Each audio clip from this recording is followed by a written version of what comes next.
এই সূরাটাকে আল্লাহর হাবিব সাল্লাল্লাহু আলাইহি ওয়াসাল্লাম সুলুসুল কোরআন বলেছেন, 1/3 অফ দ্য কিতাব। কোরআনের 3 ভাগের 1 ভাগ। সূরাতুল ইখলাস তা'দিলু সুলুসাল কোরআন। সূরা ইখলাস হচ্ছে কোরআনের 3 ভাগের 1 ভাগ। তার মানে আপনি যদি একবার সূরা ইখলাস পড়েন, কয় পারা তেলাওয়াতের সওয়াব? 2 বার পড়লে, 3 বার পড়লে,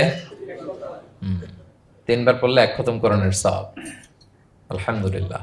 কেউ কেউ বলেন যেহেতু আল্লাহর একত্ববাদের কথাবার্তা কোরআনে 1/3 মানে 1/3 জুড়ে আছে, সেহেতু সূরাতুল ইখলাস সুলুসুল কোরআন মানে হচ্ছে যে কোরআনের 3 ভাগের 1 ভাগে আল্লাহ যা নিয়ে কথা বলেছে সূরাতুল ইখলাসের ভিতরেই সেটা সংক্ষেপে চলে আসছে। এজন্য এটাকে বলা হয় 1/3 অফ দ্য বুক, কোরআনের 3 ভাগের 1 ভাগ। এটার আরেকটা, এই হাদিসটা মুতাওয়াতির হাদিস। সূরাতুল ইখলাস তা'দিলু সুলুসাল কোরআন, এটা এমন সংখ্যক, বেশি বেশি সংখ্যক সাহাবী প্রতিটি জেনারেশনে বর্ণনা করেছে, সাহাবী, তাবী,